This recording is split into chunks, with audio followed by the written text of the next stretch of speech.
can basically master these skills in 8 weeks. And within 2 months, every relationship in your life will be completely different for the better. And you will never have a fight or argument again in your life. That's my guarantee. Everybody, welcome back to another episode of the Journey to Legacy podcast. I am your host, Wayne Veldsman. Today in the studio, I have Doug Noll, who not only left $10 million on the table when he decided to stop practicing law, he now helps high performers to understand not just their emotions, but how to communicate in a way that disarms conflict and confrontation, and how he says guarantees to end arguments for life.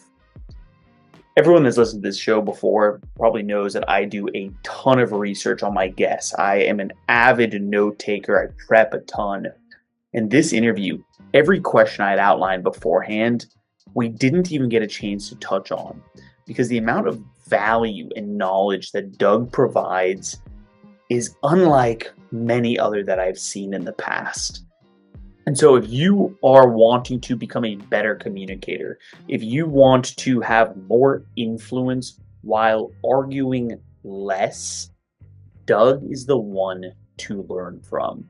Strap in, get a notebook out. I'm so excited to introduce you to Mr. Doug Noll.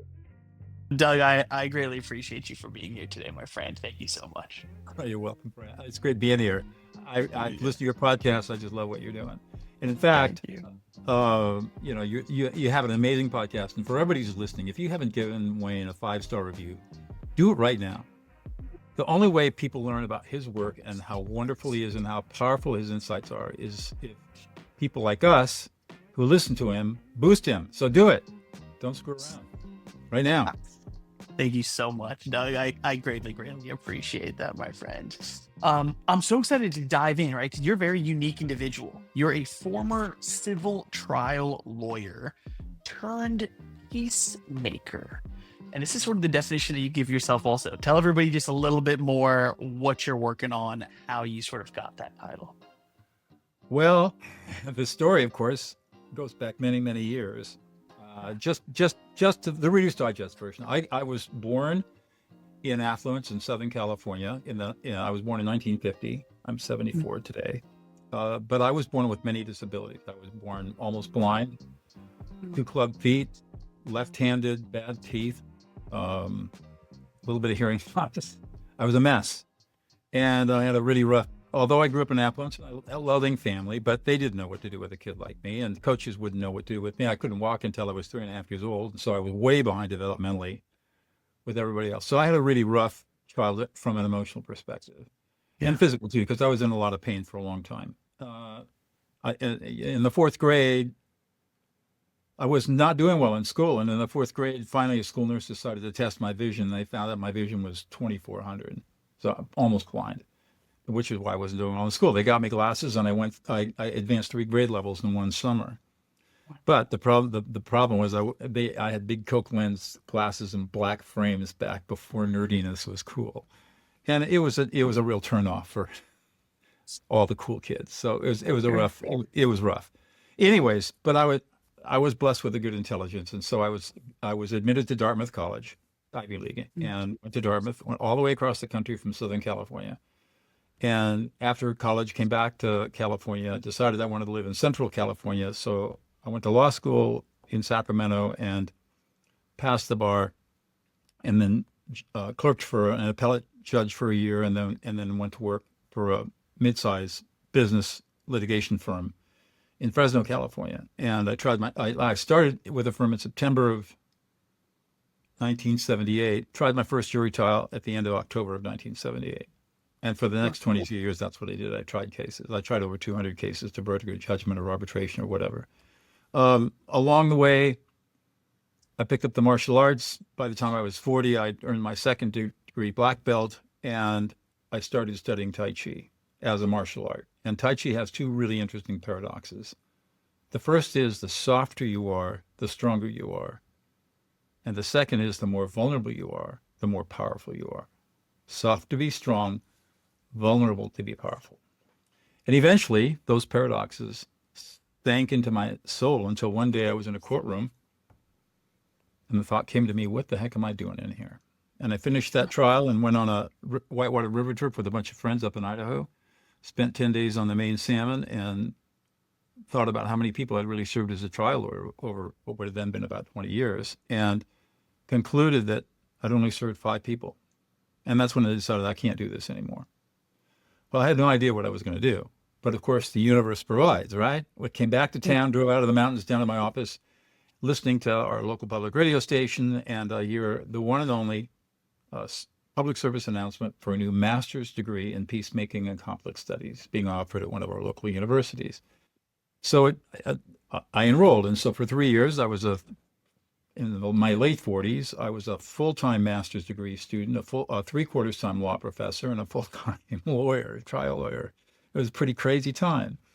And that program completely changed my worldview. And as a result, I left the practice of law. I was a senior partner in a major firm making a lot of money, and I left with 1 week's notice. I left $10 million on the table and started my peacemaking practice on November 1st, 2000, and never looked back.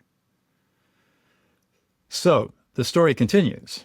I began mediating cases as a mediator, doing high conflict cases with lots of emotion. And I didn't have any good training. I hadn't gotten any good training on how to manage strong emotions, how to calm people down. In 2005, I had a very difficult mediation, and I had an epiphany that listened to the emotions. And when I had the parties listen to each other, not their words, but what they were feeling, everything completely changed. And where there would have been blood on the floor if there were knives on the table, 4 hours later, this couple that had been in this massive lawsuit and had formerly been married walked out holding hands and had lunch with each other. And of course, dismissed the lawsuit. It was all over with. It was amazing to watch. And so I started using it again and again in these high conflict cases, and I was getting essentially the same result.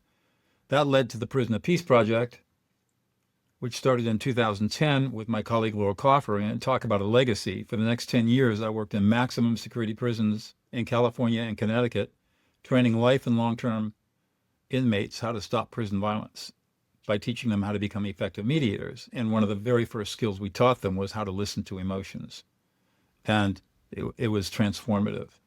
I've got a lot of stories to share about that. The pandemic shut that down. Now we deliver the curriculum via a Blu-ray disc. We recorded the curriculum in the summer of 2022, 2022. When did the pandemic hit? Yeah, it started in 2020, so you probably recorded it in 2022. We spent the summer of the pandemic filming our entire curriculum, and now we deliver it by Blu-ray disc. Anyways, just one statistic that I'm really proud of is here in California, we've had over 800 life inmates who graduated from my course have been released on parole, and not one of them has reoffended. That's a legacy. So today, here I'm at 74 years old. I still mediate and arbitrate cases, but what I really spend my time doing is teaching people how to stop fights and arguments in their lives forever. And that's my goal in life, is to train as many people as I can these skills, because I believe that if even 10% of the people here in North America knew these skills and practiced them every day, we would not have the kind of polarization and anger that we have today. There's so much of the polarization and anger, especially in the U.S. No, it's crazy. Man, It's all unnecessary. yeah, I All believe people so. want, when people are angry, and we see this, all they want to do is they just want to be heard. They want to be heard and respected. You don't have to agree with them. You don't People have want to be agree with them. heard and respected, huh? You just want to be heard, validated, and respected. And it costs you nothing to do that once you learn how. And the trick, of course, is knowing the skill sets that it takes to do that, because they're counterintuitive and counternormative. But they're not that difficult to learn. And once you do it, you can give this gift every single day, and it costs you nothing to do it. And you said change you can give the gift every single day. the gift of listening another person into existence.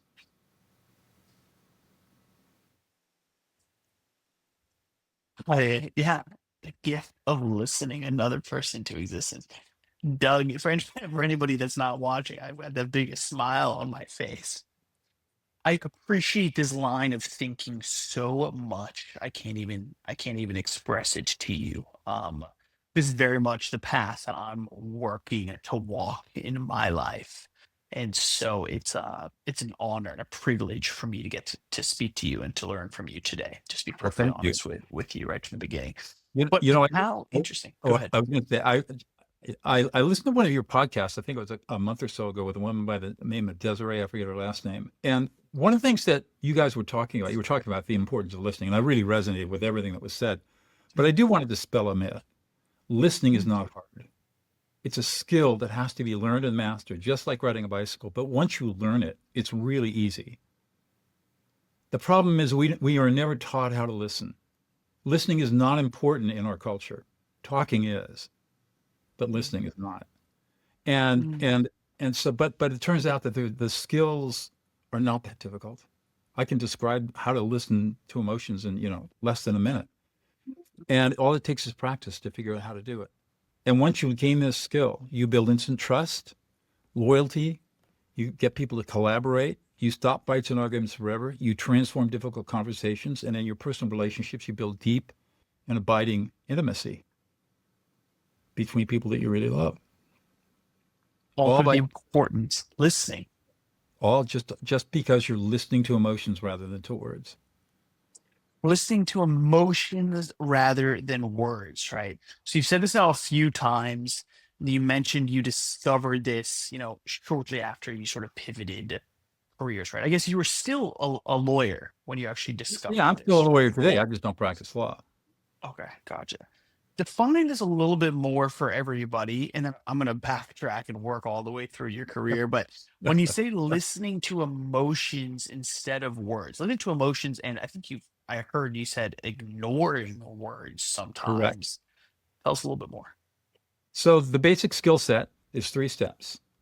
Number 1, ignore the words, especially if you're confronted with somebody who's really angry. You don't need to listen to the anger. You don't need to listen to those words. It's old news. You've heard these words said to you many times before. So just ignore them. And you do that by just treating the words as white noise. The second step is to read the emotions. And it turns out our brains are hardwired to read emotions accurately and efficiently and quickly, almost instantly. This goes back millions of years of evolutionary biology. And as the emotions float into your consciousness, you simply reflect back with a you statement what the other person is experiencing. So it would sound something like this. So Wayne, just remember last time you were pissed off. I would say something like this to you. I would say, so Wayne, man, you're really pissed off. You're frustrated. You feel completely disrespected. You don't feel heard or listened to, and you feel completely unappreciated and unsupported. And you're really worried and concerned and a little scared. You're disgusted and offended. You're a little embarrassed and humiliated by all of this. And you're sad because the connection you're looking for is not there. And it's upset and distressing and makes you unhappy. And at the end of the day, you feel completely abandoned and rejected and betrayed. And you feel unloved and unlovable.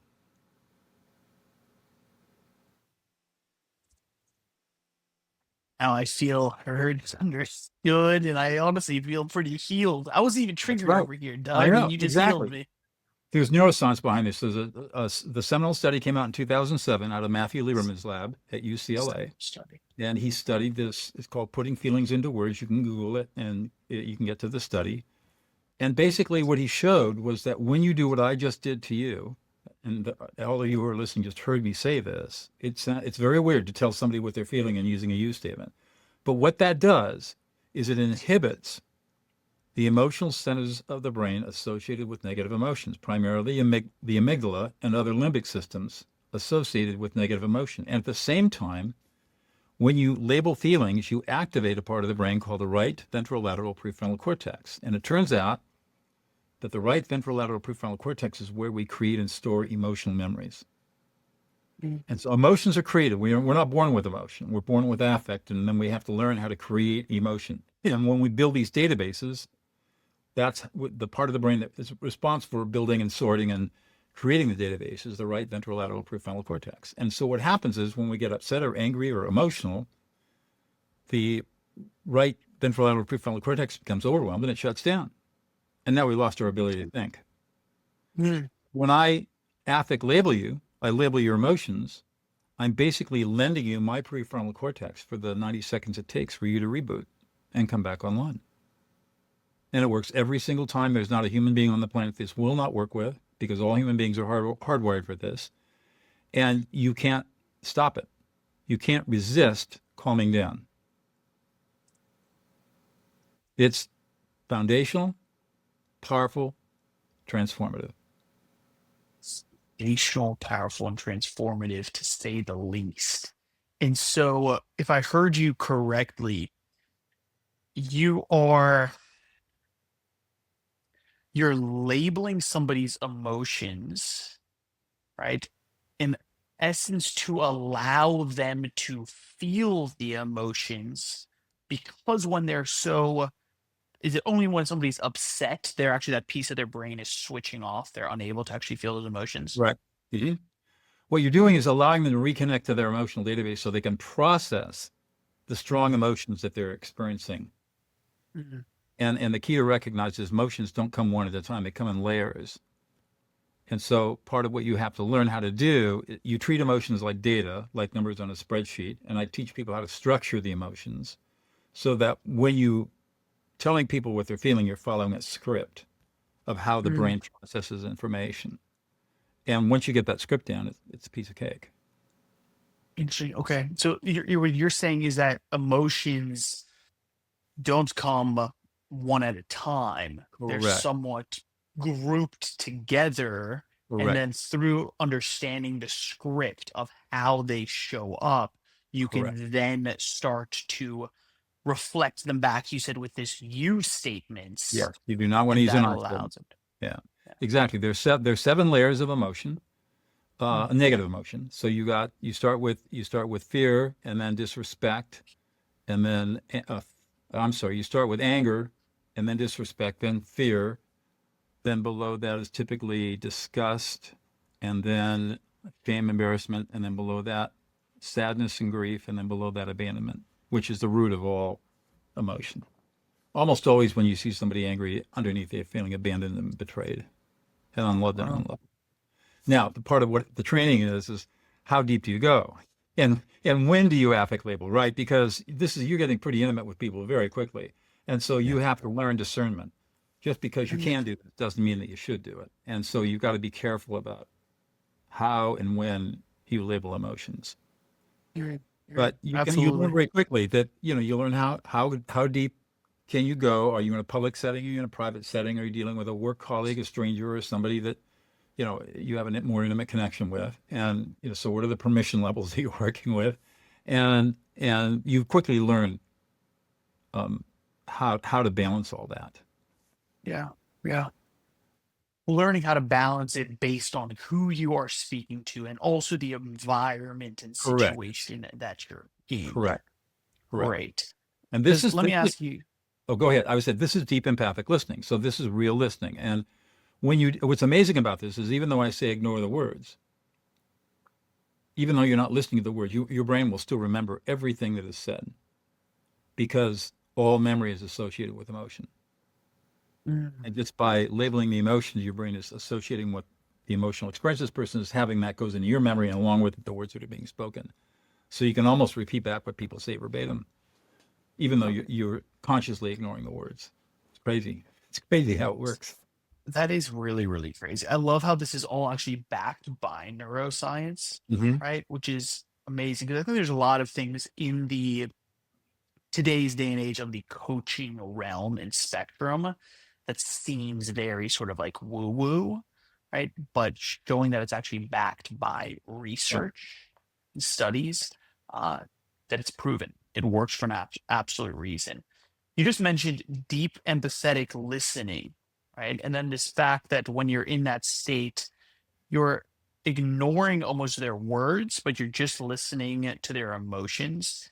Is this only when conflict is arising, or is this something to do in communication all the time? You can use it whenever you want.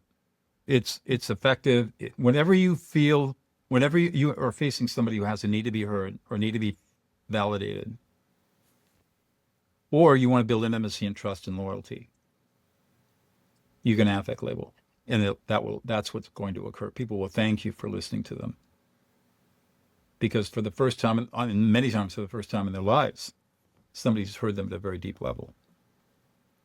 I mean, think about it. We have a culture that says that emotions are evil, emotions are wrong, emotions make us weak, emotions make us vulnerable. We can be exploited by emotions. Come on, stiff upper lip, all that bullshit. And it is. It's all bullshit. Yeah. Yeah. Yeah. I mean, we have a culture that essentially demonizes emotions. That's correct. Where does this come from? It comes from philosophers 3,000 years ago. And Plato, for example, in the Phaedrus, talked about emotions as being two horses, reason and emotions, and the charioteer, the mind, is trying to control them.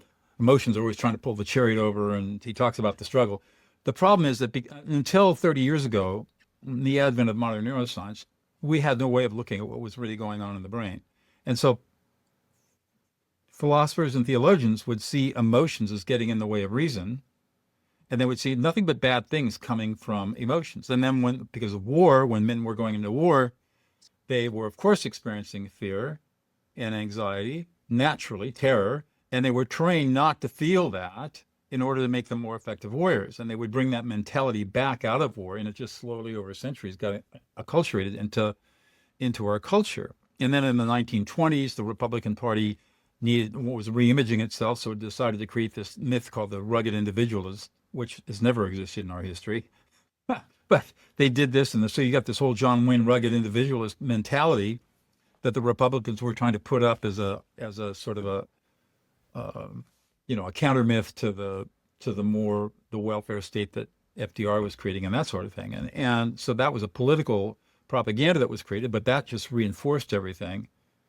And and so now we have it, and then now we have a situation where when we grow up, our emotions are invalidated. Remember when you were 2 years old, you were running around, you scraped your knee, and you started crying. Yeah. What were you told? It's okay. You're fine. Don't worry. Don't cry. Yeah. Be a big boy. Be a big man. Girls are told Mhm. the same thing. That's emotional invalidation. It's the most insidious, pervasive form of emotional abuse that exists, and it's everywhere. And you will grow up on that. And what do you learn? You learn that emotions are not a good thing to display. Emotions are bad. And so you become withdrawn and emotionally avoidant. And you never really learn how to emotionally mature. And the fact of the matter is, and I include myself in this, is that most of us have never emotionally matured beyond 8 years old. Until you go through, you've got to do a lot of work to do that. But affect labeling, as it turns out, is a fast path to developing emotional intelligence and growing and maturing as an emotional being. Just doing the practice, just listening to emotions grows you as a human being. And I mean, I've transformed, and it was amazing, and it is amazing. Wow. Affect labeling. Sounds like you said this is the fast pass to actually gaining a more emotional intelligence for yourself, as well as you're obviously learning, or you're helping others to feel understood at the same time. Correct. I mean, you can basically master these skills in 8 weeks. And within 2 months, every relationship in your life will be completely different for the better. And you will never have a fight. Yeah, and you will never have a fight or argument again in your life. That's my guarantee to my client. Yeah. So I hear you, and I appreciate it, right? So dare I play devil's advocate a little bit? Please. You say that you're helping to stop fights and arguments for forever, right?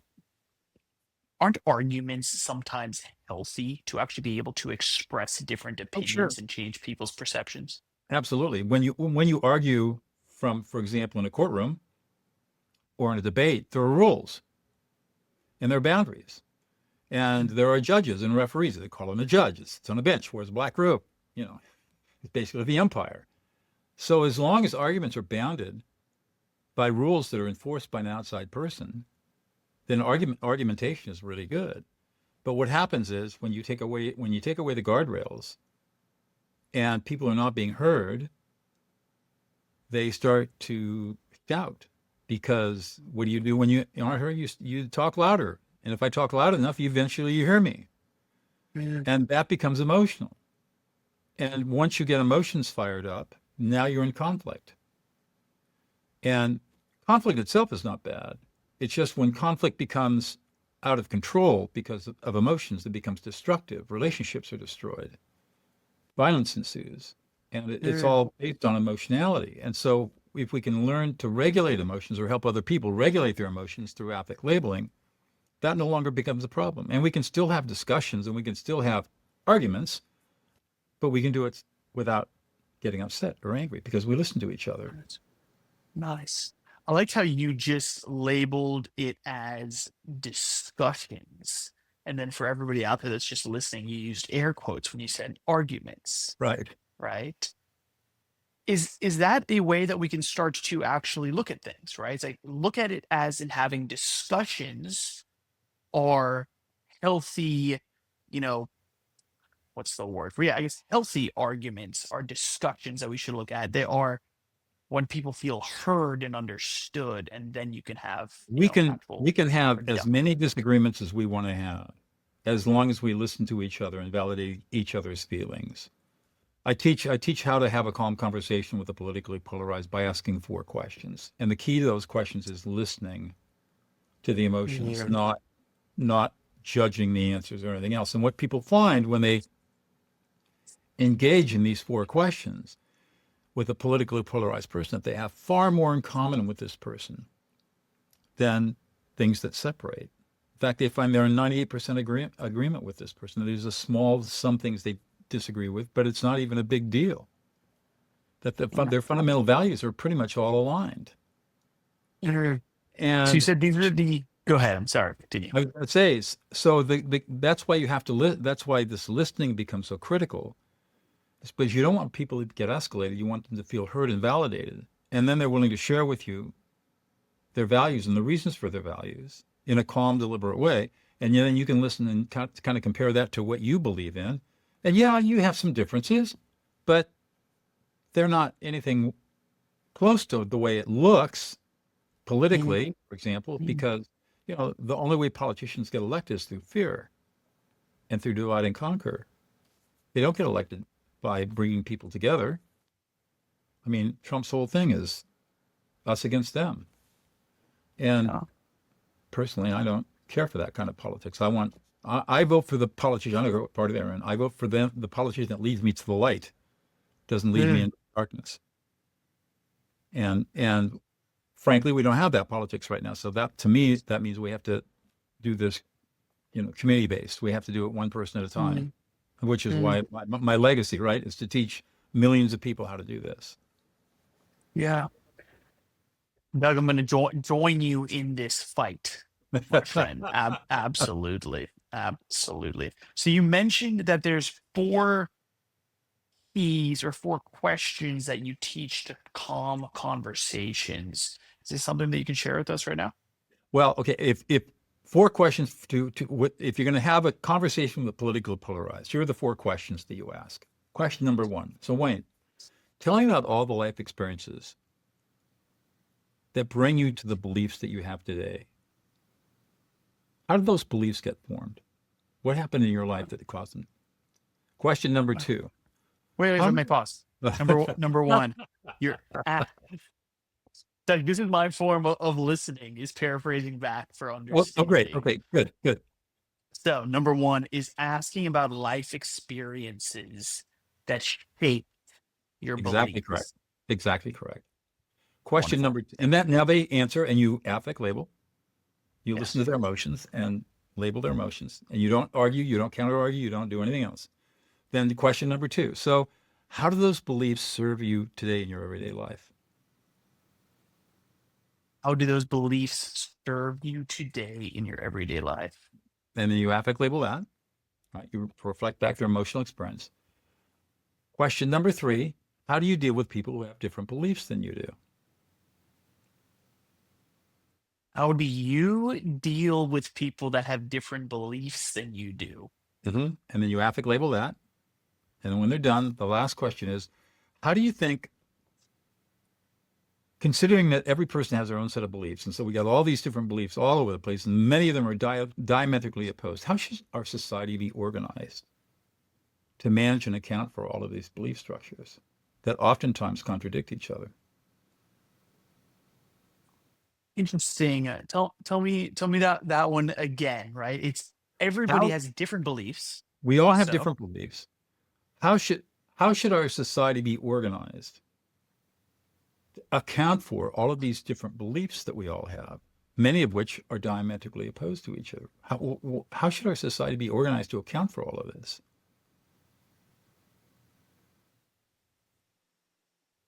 what are some answers? I'm curious to hear an answer to this last question, right? Because Most people are yeah, stunned because they've never thought about it like that.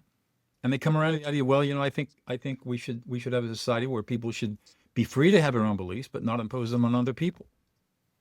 And people well, should feel safe to believe what they believe, as long as the beliefs are not harming other people. And I happen to agree with that. mm, Uh, mm,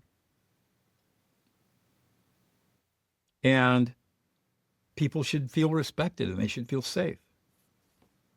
And they shouldn't be well, put down because they hold a certain belief one way or the other. They should be allowed to believe what they want to believe.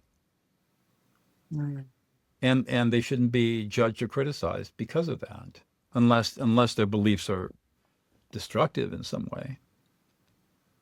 well, If somebody wants to believe the earth is flat, as long as they're not hurting anybody, they can believe the earth is flat, even though there's no evidence to support that. yeah, but let them, right? Why Yeah, not? They're not hurting anybody. right, Yeah, as long as it's not affecting my life, I suppose. right. Then let them. Interesting. Everybody, rewind back these four questions to a calm conversation, essentially aimed in politics, right? For opposing political views. Right. That's what it was. You know what I think these four questions essentially create is an emotional state of openness. Exactly. It's you're causing somebody to realize and essentially state we're all allowed to be different. And once you're open to different points of views, now you're actually open to conversation, right? Because you can't have a conversation, you can't have an argument with somebody that's totally closed off, that's not open to new opinions. Right. And so it seems to me like this is what that's doing. It is opening people up. Right. And why do people close down? It's because they don't feel safe, Mm. or they congregate with people of like mind because they don't feel safe around people who are different than they are. And that's just normal. That's human biology. So, Mm. but when we start talking about this, we open it up for conversation and say, well, okay, so how should we organize ourselves around all of this? Then they start to realize, okay, it's okay if I congregate with people that are like-minded, but I think it's also okay that we tolerate other people who have different beliefs than we do.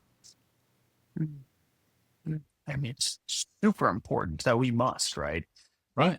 I was having a conversation the other day that we came up with a new strategy to win friends and influence people. Right? And it sounds like this is one essentially that you're now explaining here, right? How to build strong relationships every time. We came up with two simple principles. One, people like people that are like them, True. and people like to talk about themselves. True. And so by simply just asking people questions about themselves, they're allowing them to talk about themselves, right? Which they enjoy. And then when you have the opportunities to relate and agree with someone, then you're checking this box of people like people that are like that.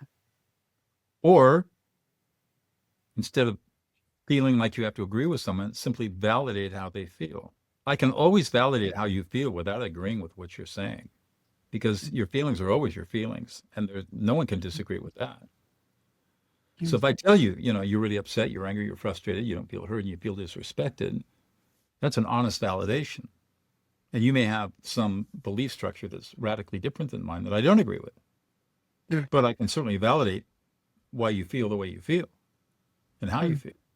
And once you feel that validation, you calm down, and then you're open to talking about it and not having to reach agreement, not having to persuade me that I'm wrong and you're right, because you feel heard and respected and relaxed.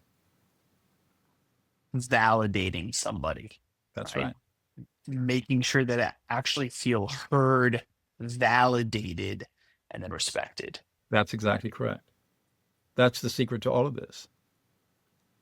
And, if you're a leader, we talk about leadership empathy. That's my next book is about that, and coming out next year. It's all about validating the emotional experience of the people that report to you as a leader. Ignore their words for a while. Listen to what they're feeling and tell them, and then reflect back their feelings. Calm them down. You'll become the leader that everyone wants to follow, and people will become loyal and collaborative almost overnight because they feel heard. Let's talk about this piece of leadership here just for a second, because what I'm hearing is that through empathy, right, through having people feel heard, validated, and respected, you'll become a leader that people want to follow. Correct. Okay, great.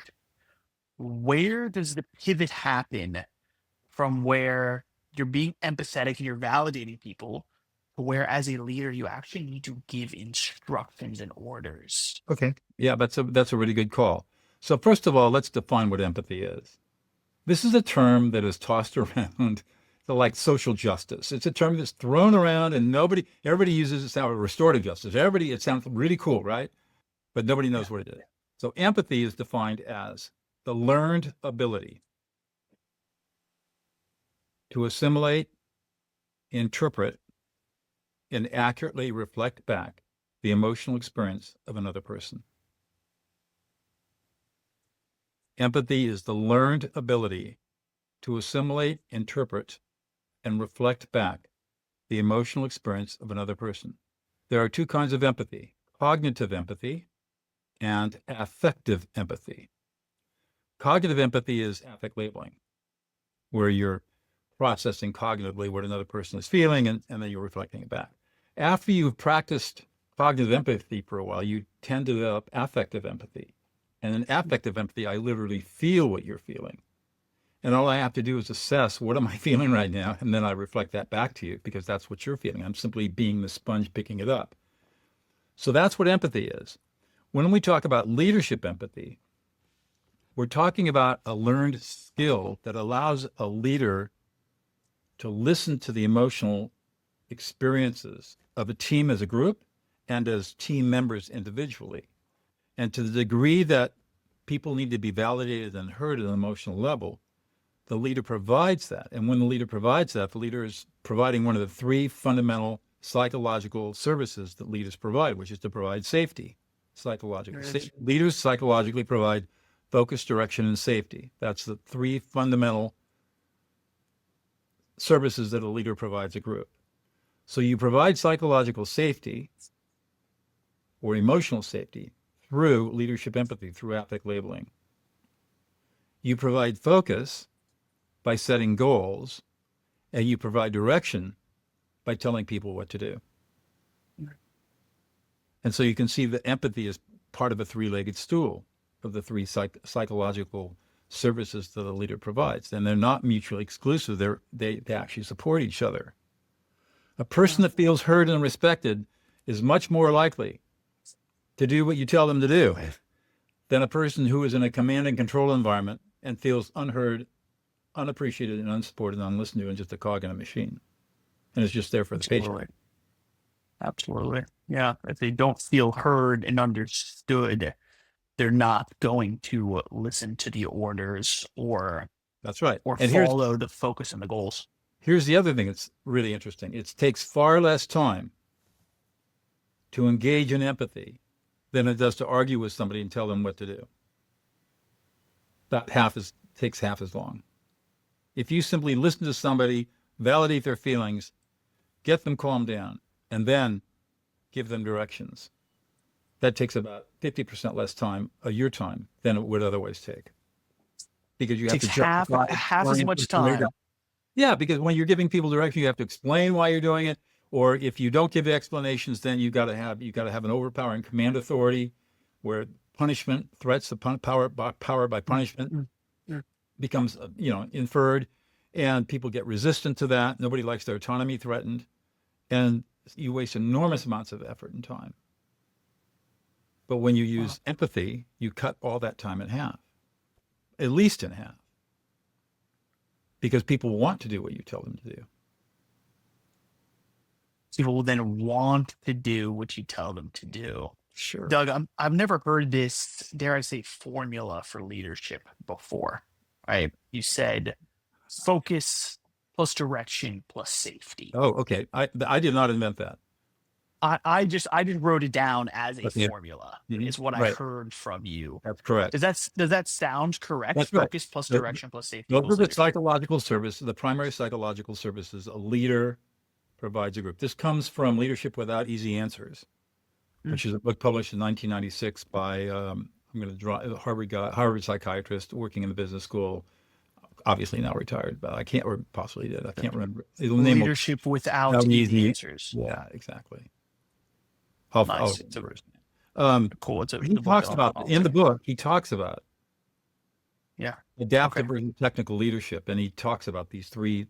And it had a profound effect on me. This is when I was going through my master's degree program, and one of my professors had me do an analysis of this book, because as a mediator and peacemaker, we're leaders. We're leading a contentious group of people, and so what are we providing that group as we're leading them through a reconciliation process, or we're leading them through a mediative process, or some sort of problem-solving process to end a conflict? So that's why that was important reading, and it had a big influence on me.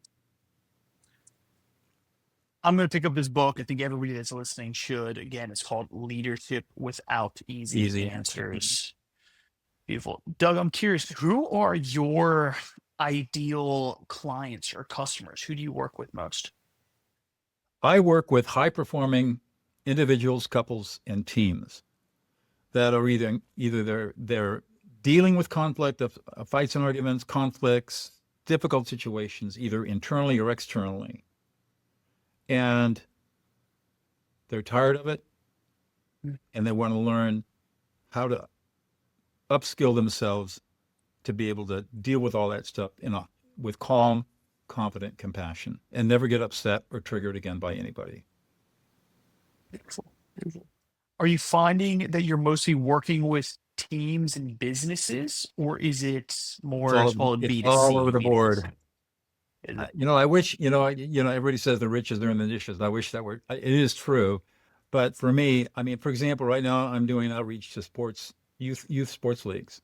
They have an enormous problem of conflict with parents getting in the face of coaches or referees or umpires. I'm dealing with physicians who are under enormous pressure and have nothing but they deal with nothing but conflict all day long, and have no tools. They never taught in medical school how to listen to people. I deal with business organizations all the time. CEOs and senior executives who they've got toxicity, and they got to learn how to deal with. They got to manage it. They got to figure out how to change it, or they want to prevent it from happening in the first place. Or they want to just be more effective. Sure. Yeah. I mean, there's It's conflict in every single facet of life. It's universal. It's universal. First responders, police officers, law enforcement, fire departments. I mean, just think about every human interaction has the potential for emotional upset. Where isn't this applicable? It's applicable everywhere. Absolutely applicable everywhere. Doug, we're running out of time, but I'm going to kick myself if I don't ask you some about this other project that you mentioned, Prison of Peace Project. Right. Tell everybody that wasn't effectively listening in the beginning of this interview, and then doesn't have all the notes in front of them that I do.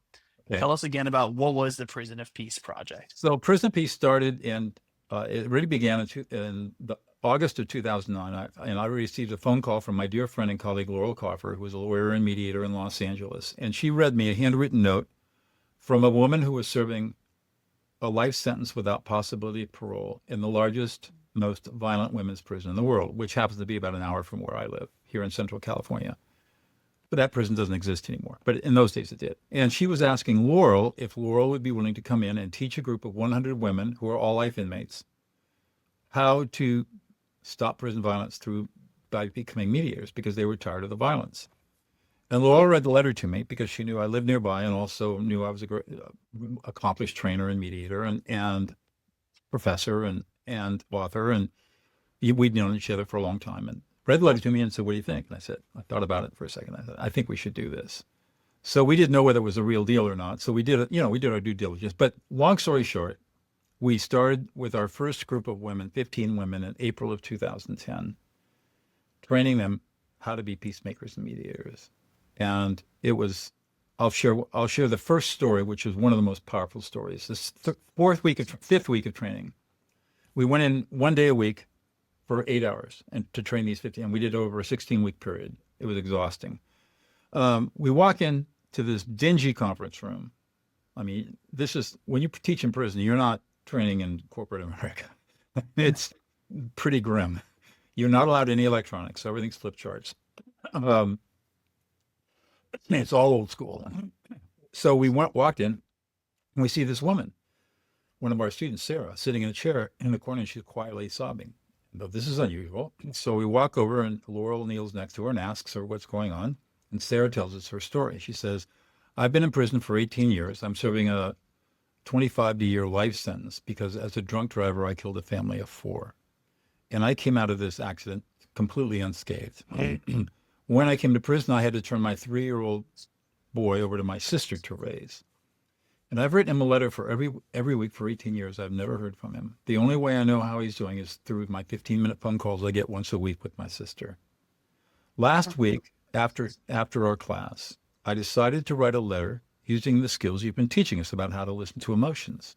And I thought about all the emotions he must have been feeling over these 18 years, from being abandoned by a mother who was a narcissistic, alcoholic, addicted person who obviously was totally screwed up, and how that messed him up. Today, for the first time in 18 years, I received a letter back from him. And he said he was really angry at me, and he had every right to be. But at the end of the letter, he said, "Mom, I love you. I'm bringing my girlfriend. We'll come visit you in 3 weeks." And she started crying again. I started crying too. Yeah, it makes me right now want to start crying, Doug. Those are the kinds of stories that have come out of the Prison of Peace Project. Today, we are in 15 prisons in California. We're in the prison in Connecticut system, 15 prisons or so in Greece, 3 prisons in northern Italy. We're kind of all over the world. And we deliver, now we can deliver because of the pandemic. During the pandemic, we got shut down. So we took all the money we had, which was around $1 million, and we hired a Hollywood film crew. And then we called in all of our trainers that we had trained as inmate trainers who were released on parole in California, and brought them all into Southern California and spent the summer filming the entire curriculum using our former inmate trainers as teachers and trainers and on the film. I mean, it's really an amazing project that we did. It's beautiful to watch. So that was pretty cool. So Prison of Peace is, talk about legacies. That's probably one of my greatest legacies. And I still get letters from people still in prison and outside, just telling me how they're doing and what's going on and how Prison of Peace has changed their lives. Amazing. That is absolutely amazing. Doug, thank you for sharing that. Thank you all for doing it. I mean, wow. And now in how many countries do you think you all are in now? We're in Greece, Italy. I know Denmark's interested. We're kind of limited. Laurel doesn't want to expand too much. She doesn't want to get it out of control. So we could probably have a lot bigger growth, but we stay within our means, right?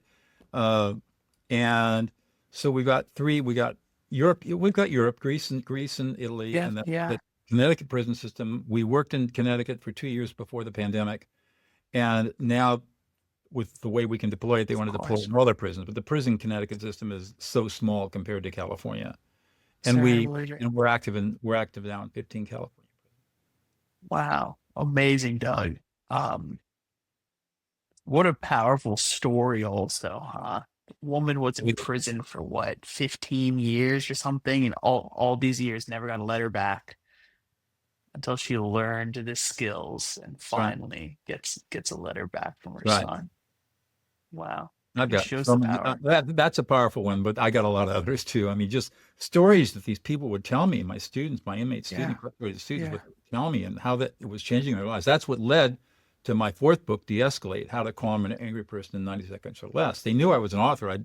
When we started the project in 2012 or so, I published my third book, and they all knew it because they know everything. And then they started bugging me about writing another book so that they could give to their families about what they were learning, because their families were commenting on how they were changing. And so, what are you learning?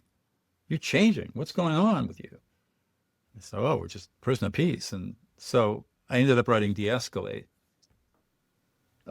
in response to the request from incarcerated students for a book that they could turn their families to. And Their families. yeah, today, I mean, it's done really well. I mean, it's in 4 languages and has done really well in terms of number of Wow. books, that sort of thing. De-escalate. Well, I'll be sure to link to it down below because I'm going to go check it out myself. Amazing. And so, Doug, you mentioned that fourth prison of peace, you said, is going to be, or is currently, one of your biggest legacies that you're leaving. Define for us, what does legacy mean to you? What even is it? I think a legacy is leaving something behind that improves the lives of other people in a significant, dramatic way, that will not die when you die. And there will be hopefully many people who will be touched positively by the effort and work that I and others like me have engaged in. What's left behind that will continue to impact and grow people once you're gone, right? It won't die once you die. Correct. Yeah. Doug, thank you so much for being here today. I so greatly appreciate it. If people want to learn more, if they want to get some of your learnings and teachings, where can they go to do that? Well, I was so inspired by listening to your podcasts that I put together something that I've never done before. And I'm calling it my Peace Under Pressure kit. And this is for anybody who is dealing with fights and arguments, wants to learn the skills we're talking about today, or even wants just a simple little tool. It's 2 things. The first is De-escalate Advisor. And I've developed this little ChatGPT program. And you basically put in your prompt and it will help coach you on how to deal with these situations. And it's pretty cool how it works. So that's really quick, down and dirty. But for those who really want to learn the skills, I've unlocked an online course. It's a 4-week online course called Dealing with Anger and Aggression. And all these skills are used to teach you what anger and aggression is, and then how to use affect labeling to diffuse it. And I'm offering that course for free. And if anybody's interested in this, all you have to do, pop on LinkedIn, find me at Douglas Noll, and just DM me Legacy25.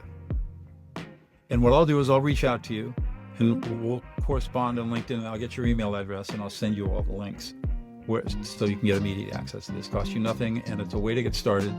And then hopefully you'll get excited about it, and we can talk more about what other training you might be interested in. Amazing. Doug, thank you so much. Everybody, you'll get this Peace Under Pressure kit. It's a 4-week course in it, as well as this simple ChatGPT prompt to help you work through conflict. Go find him, Douglas Noll, on LinkedIn, and DM Legacy25. Doug, thank you so much, my friend. I'm already looking forward to the next time I have you on. Okay, Wayne, I'm looking forward to it too. I've really enjoyed myself today. Thank you. You're a great host. And that's a wrap, everybody. Thank you for being here so much. Please do us a favor and share this episode with a friend, a family member, a colleague that can learn from putting emotions into words, essentially, right? Affect labeling is what we discussed in this entire interview. Some crazy things is these 7 layers of negative emotion, being able to label them from anger to disrespect to fear, disgust, shame, sadness, and finally abandonment. If you can label these in your counterpart who you're having a discussion with, feel real empathy. It's an absolute game changer in your communication. Another big takeaway here, he shared the 4 key questions to calm conversations. This was specifically in politics, but how interesting that you start out with first asking, well, your life experiences, what are the life experiences that actually shaped your beliefs? Okay, well, how did these beliefs actually shape you, or how do they shape you? How do you think we should deal with people that have different beliefs than us? And finally then, okay, how should our society, man, my notes are so good. Oh yeah, how should our society be organized to account for all of these different beliefs? If we can open people up to understanding that their beliefs might be different to ours, and then how do we dictate society to be a productive way to actually account for everybody else's different beliefs, all of a sudden they are telling themselves, well, it's probably okay for people to have different beliefs and we should probably listen and be open to it. Now you're ready to have a discussion that's going to be productive, where people are open to listening to each other and open to change. Then last but not least, not even to mention Doug's prisoner peace project. Unbelievable. That story he shared of the woman who hadn't spoken with her family or her son for decades. And by learning this practice of emotional intelligence, changed everything in her life. Everybody, thank you for being here so much. Go find Doug over on LinkedIn. Shoot him the DM Legacy25. And then you can actually get this Peace Under Pressure kit. Thank you again for being here. Please tune in next week. Until next time, my name is Wayne Veldsman, and you've been listening to Journey to Legacy.